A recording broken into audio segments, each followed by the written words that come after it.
नमस्कार साथियों, आज हम पढ़ेंगे भारत की जलवायु। जलवायु क्या है?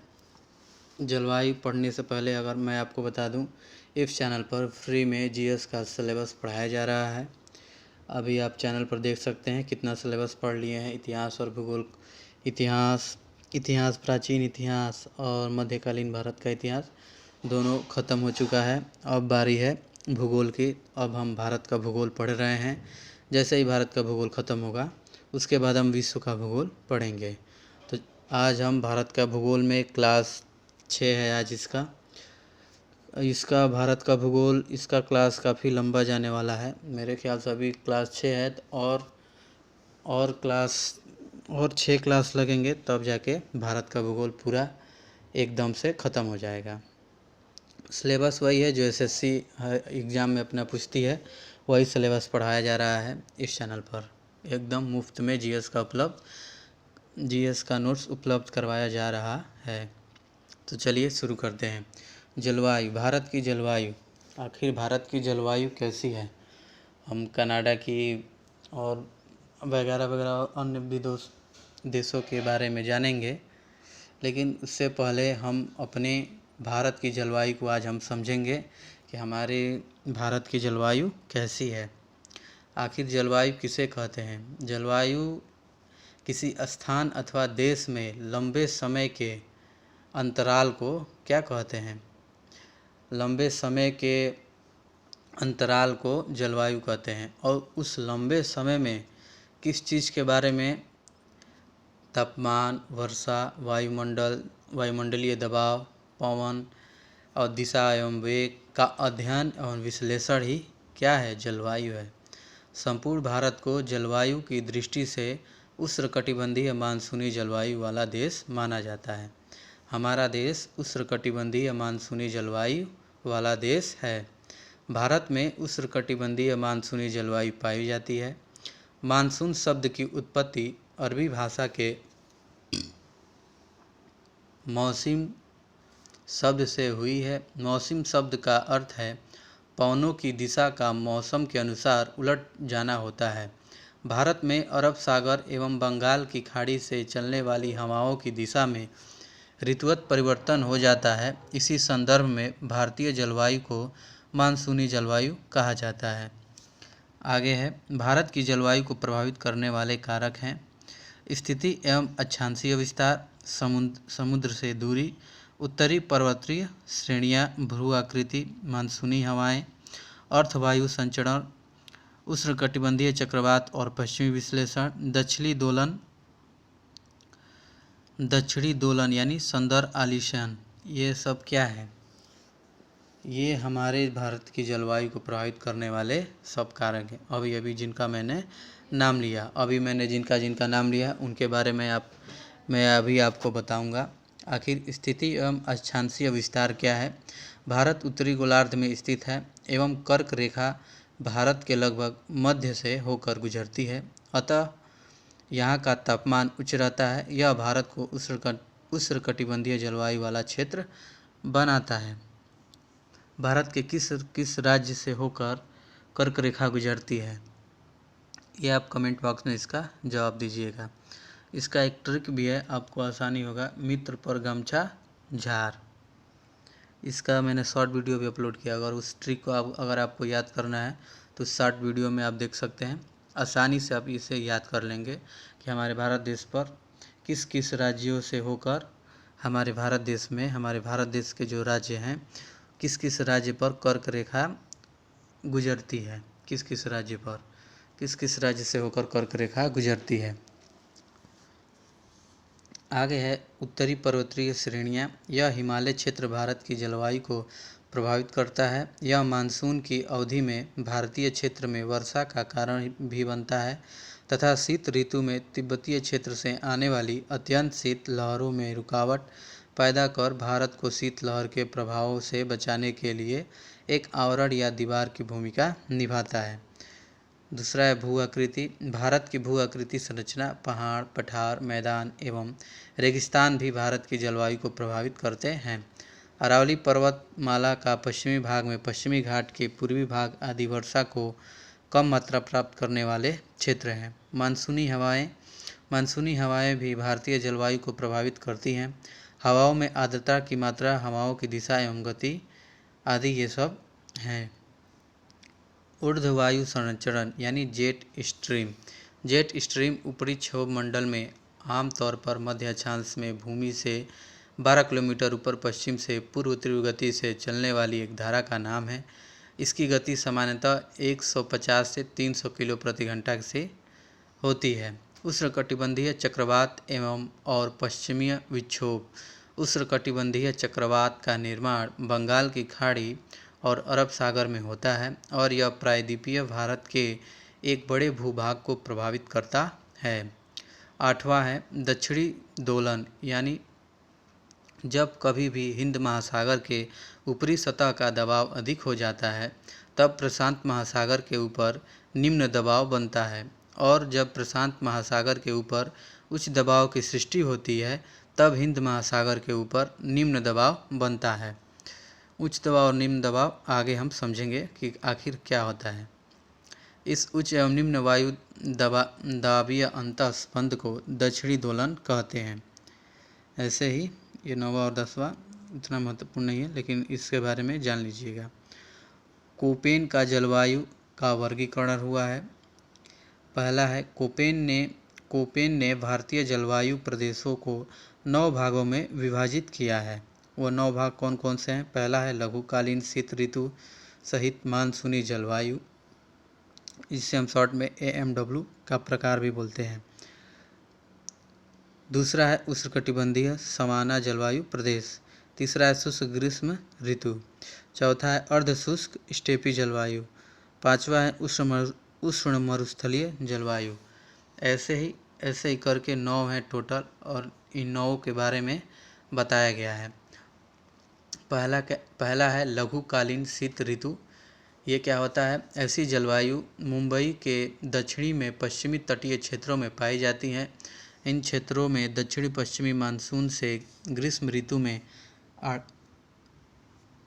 250 से 300 सेंटीमीटर से अधिक वर्षा होती है।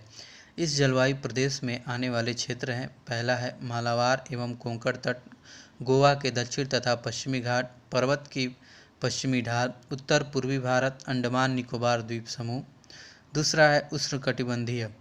यह जलवायु कोरोमंडल एवं मालाबार तटीय क्षेत्रों के अलावा प्रायद्वीपीय पठार के अधिकांश भागों में पाई जाती है। इस जलवायु क्षेत्र की ऊपरी सीमा लगभग कर्क रेखा से मिलती है, अर्थात यह जलवायु कर्क रेखा के दक्षिण में स्थित प्रायद्वीपीय भारत के अधिकांश भागों में पाई जाती है।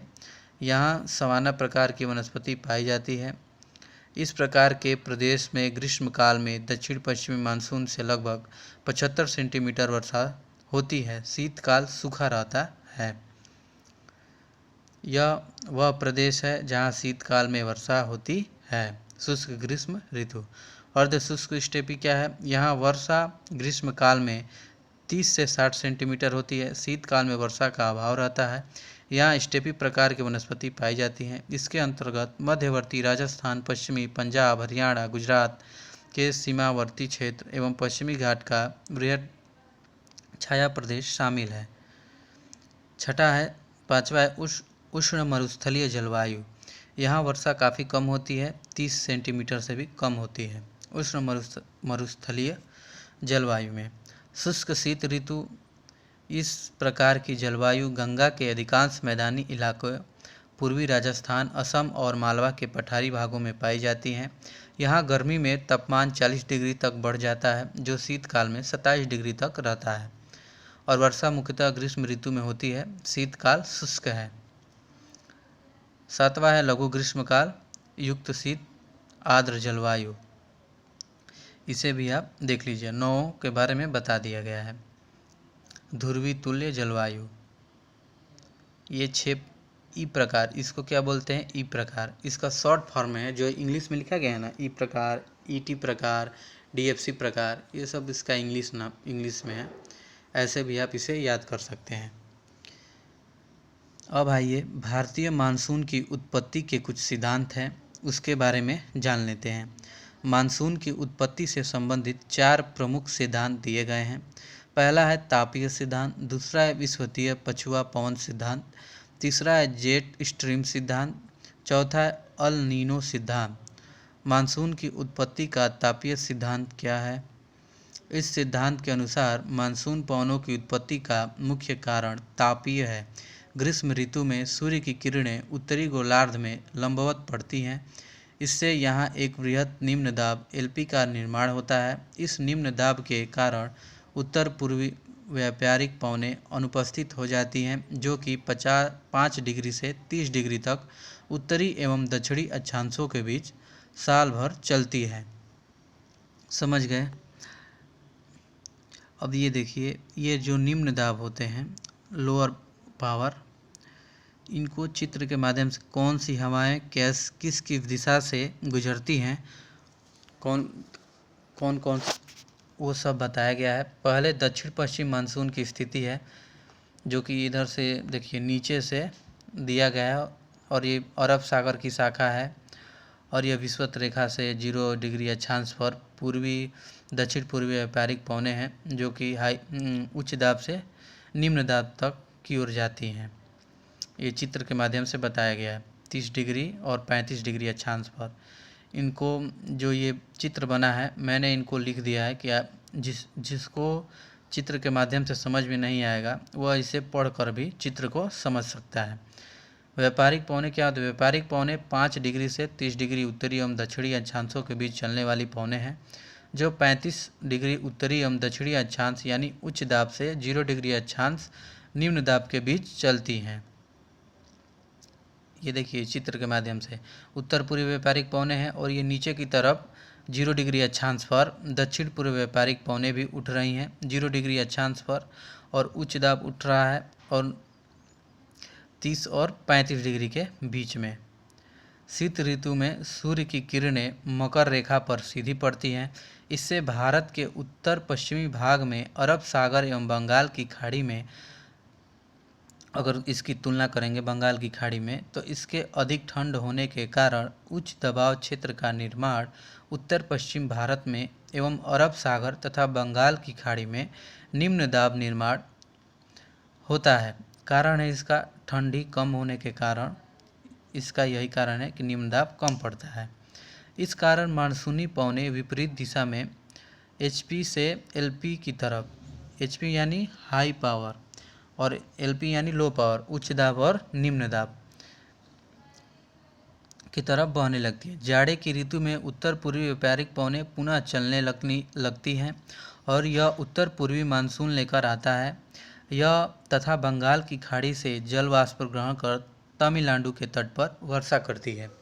बच्चों, यह जो नोट्स आपको दिया जा रहा है, बिना नोट्स तैयार किए अगर आप सोचेंगे कि कोई भी एग्ज़ाम आप निकाल लेंगे, तो आप कतई नहीं निकाल पाएंगे। एक जो यूपीएससी का भी जो बालक तैयारी कर रहा है, आप उससे पूछेंगे कि नोट्स बहुत ज़रूरी है। अगर आप जीएस का एक बेहतरीन नोट्स नहीं बनाएंगे तो आप जीएस में स्कोर कर ही नहीं पाएंगे। ये मेरी बातों का आप ध्यान रखिएगा। तो नोट्स बहुत ज़रूरी है। आप बस इस वीडियो को देखिए ही मत, आप इसका एक बेहतरीन नोट्स बनाइए, एक अच्छी कापी नोटबुक खरीदिए और उस पर नोट अच्छे से बनाइए। देखिए, हर एक बात को समझाया जा रहा है, चित्र के माध्यम से भी समझाया जा रहा है, लेकिन चित्र के माध्यम से अगर जो लड़के नहीं समझ पाएँ तो उस चित्र को पूरी तरह से उसका वर्णन भी किया गया है कि बच्चों को कहीं से भी कुछ शिकायत का गुंजाइश ना मिले, कि बच्चों को हर जगह से समझ में आए। ठीक है, अब आइए पढ़ते हैं मानसून की उत्पत्ति का विषुवतीय पछुआ पवन सिद्धांत, यानी इसको एक अन्य नाम भी है प्रतिविषुवतीय पछुआ पवन सिद्धांत। इसका कौन सा सिद्धांत है, आइए ये भी समझ लेते हैं। इसका प्रतिपादन फ्लोन के द्वारा दिया गया था, और इनके अनुसार विषुवतीय पछुआ पवन की ही दक्षिण पश्चिम मानसून हवा है। इसकी उत्पत्ति अंततः उष्ण अभिसरण के कारण होता है। पहला है उत्तर पूर्वी व्यापारिक पवन, दूसरा है विषुवतीय पछुआ पवन, और 0 डिग्री अक्षांश से उच्च दाब की ओर नीचे की तरफ ITCZ की तरफ बढ़ रहा है। ITCZ यानी उत्तर पूर्व व्यापारिक पवनों एवं दक्षिण पूर्व व्यापारिक पवन का मिलन स्थल अंतर उष्णकटिबंधीय विसरण क्षेत्र ITCZ होता है। ITCZ को यहाँ पर बताया गया है कि ITCZ आखिर होता क्या है। यहाँ दोनों पौने के मिलने पर विषुवतीय पछुआ पवनों की उत्पत्ति होती है।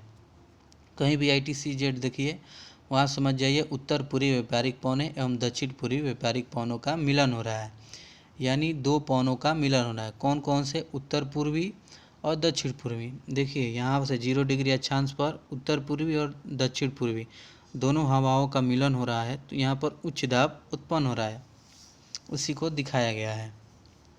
फ्लोन ने मानसून की उत्पत्ति हेतु तापीय प्रभाव को प्रमुख माना है।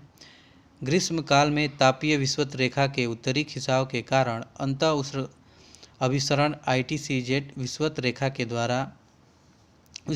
के उत्तर में होता है। विषुवतीय पछुआ पवनें अपनी दिशा संशोधित कर भारतीय उपमहाद्वीप पर बने निम्न दाब की ओर प्रभावित होने लगती हैं। यह दक्षिण पश्चिम मानसून को जन्म देती हैं। शीत ऋतु में सूर्य के दक्षिणायन होने पर निम्न दाब क्षेत्र उच्च दाब क्षेत्र में बदल जाता है तथा उत्तर पूर्वी व्यापारिक पवनें पुनः गतिशील हो जाती हैं। ठीक है, देखिए उस चित्र को माध्यम से बताया गया। यहाँ से निम्न दाब होते हुए उच्च दाब की ओर नीचे की तरफ से उठता है और नीचे से ऊपर की ओर दिखाया जा रहा है। विषुवतीय पछुआ पवन जो कि दक्षिण पश्चिमी मानसून पवने की तरफ निकल रही हैं। तीसरा है जेट स्ट्रीम सिद्धांत। इस सिद्धांत का प्रतिपादन जेस्ट यानी येस्ट द्वारा किया गया है। जेट स्ट्रीम ऊपरी वायुमंडल 9 से 18 किलोमीटर के बीच अति तीव्रगामी वायु प्रवाह प्रणाली है। मध्य भाग में इसकी गति अधिकतम 340 किलो प्रति घंटा होती है। ये हवाएं पृथ्वी के ऊपर एक आवरण का कार्य करती हैं जो निम्न वायुमंडल के मौसम को प्रभावित करती हैं।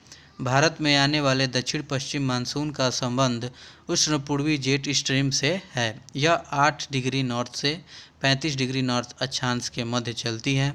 उत्तर पूर्वी मानसून का संबंध शीतकालीन मानसून यानी उष्ण पश्चिमी पछुआ जेट स्ट्रीम से है। यह 20 डिग्री से 35 उत्तरी एवं दक्षिणी दोनों अक्षांशों के मध्य चलता है। ठीक है, अब आइए जेट स्ट्रीम द्वारा उत्तर पूर्वी मानसून की उत्पत्ति के बारे में जानेंगे। शीतकाल में उपोष्ण पश्चिमी यानी पछुआ जेट स्ट्रीम संपूर्ण पश्चिमी तथा मध्य एशिया में पश्चिम से पूर्व दिशा में प्रवाहित होती है। तिब्बत का पठार इसके मार्ग में अवरोधक का कार्य करता है एवं इसे 2 भागों में बांट देता है। एक शाखा तिब्बत के पठार के उत्तर से उसको समानांतर बहने लगती है। दूसरी दक्षिणी शाखा हिमालय के दक्षिण से पूर्व की ओर बहती है। दक्षिणी शाखा की मध्य स्थिति फरवरी में लगभग 25 डिग्री नॉर्थ अक्षांश के ऊपर होती है। इसका दाब स्तर 200 से 300 मिलीबार होता है। पश्चिमी विक्षोभ जो भारत में शीत ऋतु में आता है इसी जेट पवन द्वारा लगाया जाता है। रात के तापमान में वृद्धि इन विक्षोभों के आने का सूचक है। ठीक है, और पश्चिमी जेट स्ट्रीम ठंडी हवाओं का स्तंभ होता है। अब देखिए इस चित्र को HP के माध्यम से और LP के माध्यम से दिखाया गया है। दक्षिण पूर्वी व्यापारिक पवनें ऊपर से होते होते और इधर से उच्च दाब जब लगता है तो इधर से साइड से निकलती हुई हैं। आज के लिए इतना ही रखते हैं बच्चों। यह जो क्लास चलाया जा रहा है फ्री में आपके लिए GS का, इस GS को आप अगर आप किसी भी गवर्नमेंट एग्ज़ाम की तैयारी कर रहे हैं तो आप यह नोट्स बना सकते हैं। जैसे आने वाले बिहार पुलिस का एग्ज़ाम हो रहा है उसमें से भी देखिएगा, इसमें से बहुत सारे क्वेश्चन फंसेंगे। और आने वाला बिहार SSC के थ्रू आने वाली वैकेंसी अभी चल रही है, फॉर्म भरना शुरू हो गए हैं, उसकी भी अगर आप तैयारी करेंगे GS का उसमें भी बहुत ज़्यादा वेटेज है तो आप इससे भी तैयारी कर सकते हैं। ठीक है, तो चलिए अब मिलते हैं नेक्स्ट वीडियो में। तब तक के लिए आप अपना ध्यान रखें और अपनी तैयारी को शुरू रखें, लगातार करते रहें, कभी बीच में गैप ना दें अपनी तैयारी को। अब मिलते हैं नेक्स्ट वीडियो में। जय हिंद, जय भारत।